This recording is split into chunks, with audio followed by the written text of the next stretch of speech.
Souhaitons la bienvenue dans ce nouveau cours.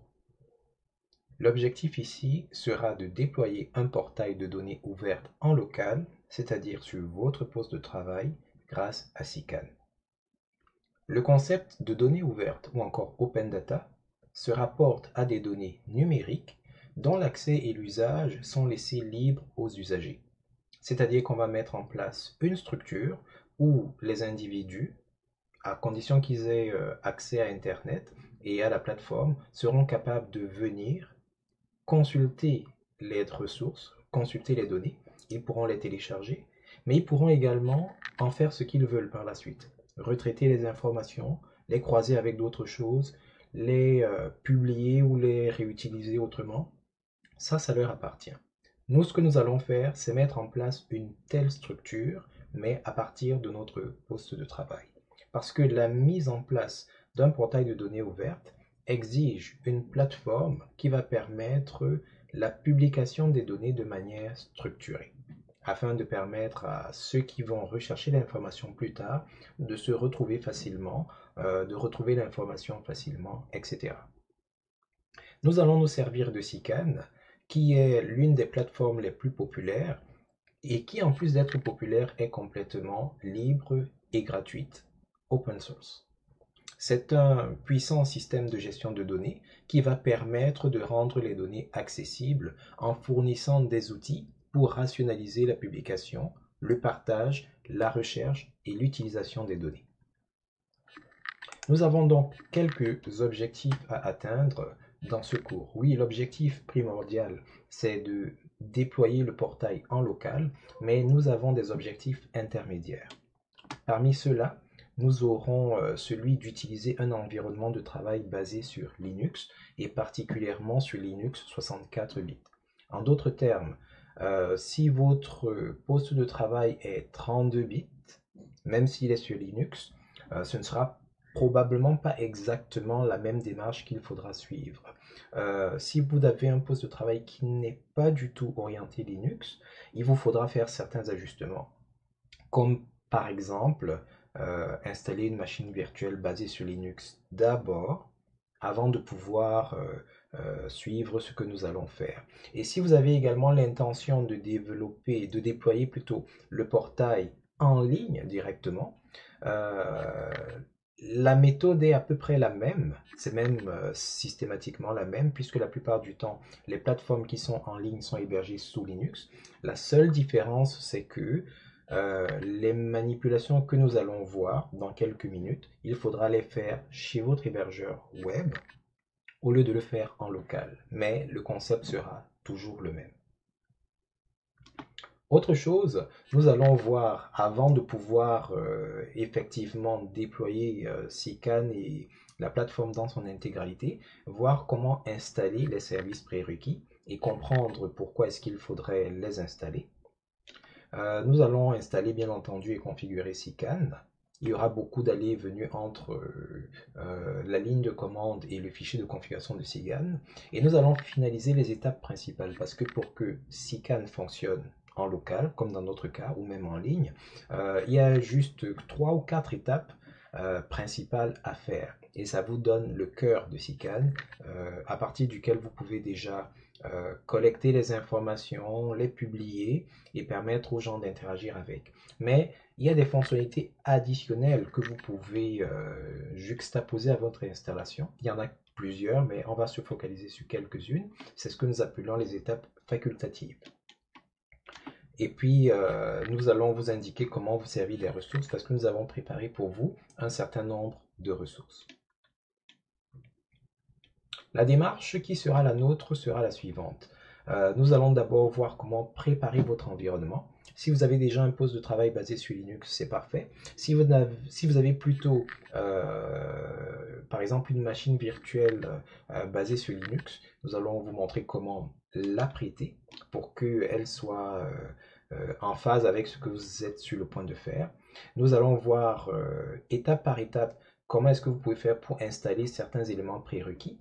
Parce que SICAN, pour se déployer, pour fonctionner, aura besoin de certains services ou serveurs comme Apache, Redis, le mode WSGI, que, soit dit en passant, nous allons déployer sur le même poste de travail parce que dans un environnement réel de production, parfois c'est plus intéressant d'avoir des serveurs spécialisés. Un serveur Apache d'un côté, un serveur Redis de l'autre, un serveur de base de données à part, etc. Mais nous, dans notre cas d'espèce, tous les éléments seront centralisés sur notre même poste de travail.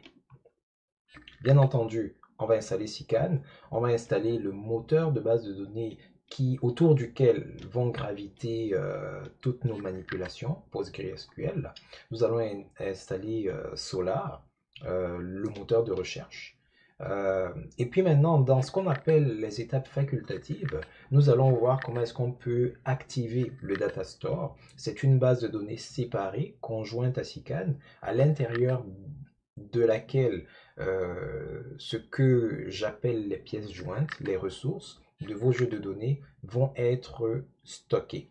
Ça va permettre, par exemple, de faire des recherches, des requêtes au sein du contenu des ressources. Nous y reviendrons un peu plus tard dans ce cours. On va également voir comment est-ce qu'on peut déployer le Data Pusher, qui est un complément du Data Store, ce qui va permettre à votre installation de repérer parmi vos ressources celles qui méritent une certaine attention, un certain traitement, pour les envoyer automatiquement, sans intervention manuelle, dans le Data Store. Nous allons également voir le concept du File Store, qui est un peu comme la bibliothèque des médias, si jamais vous avez déjà travaillé avec WordPress. Puis nous allons voir tout système, toute plateforme a besoin d'utilisateurs, d'administrateurs, c'est pas n'importe quels utilisateurs. Ils ont besoin d'utilisateurs qui vont permettre de faire vivre la plateforme, qui vont l'administrer. Nous allons donc voir comment est-ce que vous pouvez faire pour les créer, parce que le principe est un peu délicat.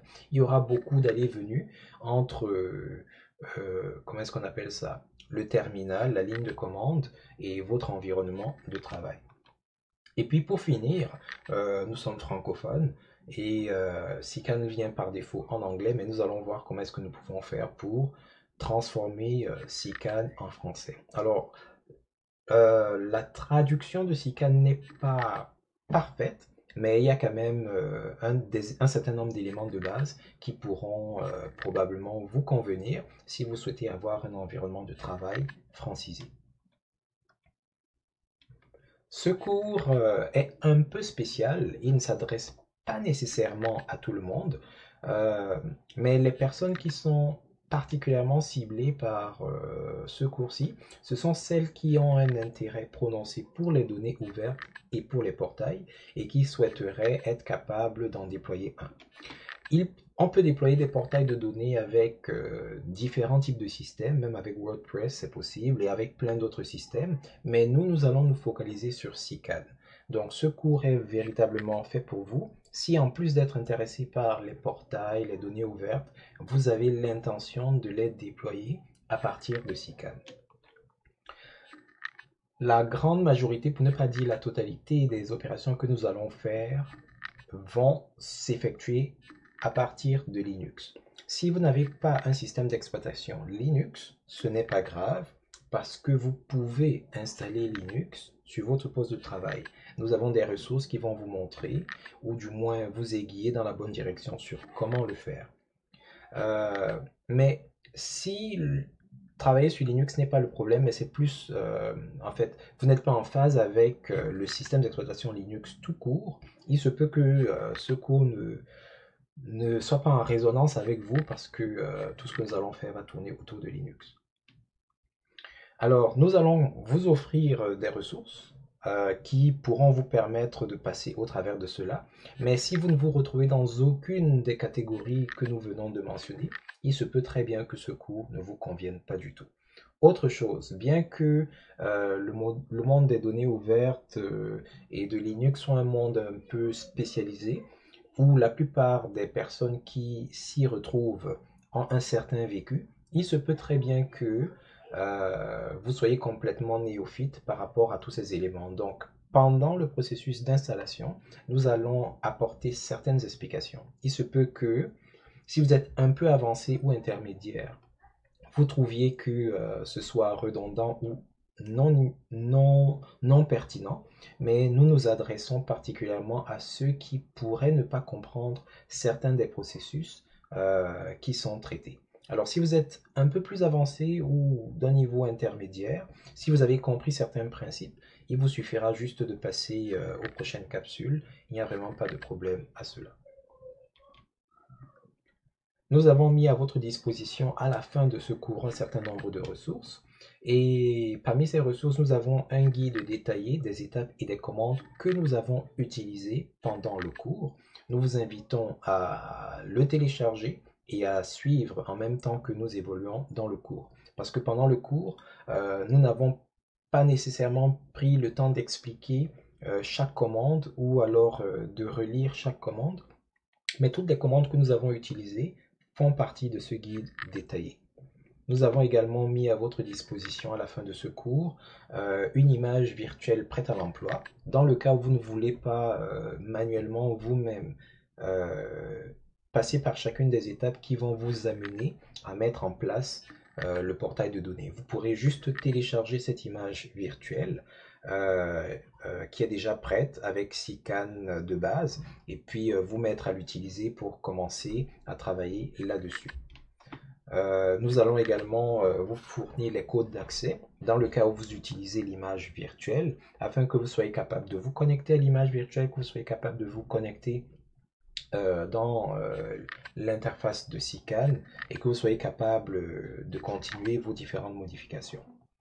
Avant de finir, on voudrait rappeler que ce cours se focalise sur la création du portail, pas sur son utilisation, pas sur son exploitation.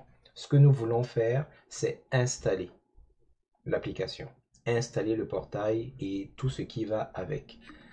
Pour ce qui est de l'utilisation, pour ce qui est de l'exploitation, pour ce qui est de la personnalisation, ça fait partie d'un autre projet qui éventuellement sera également publié.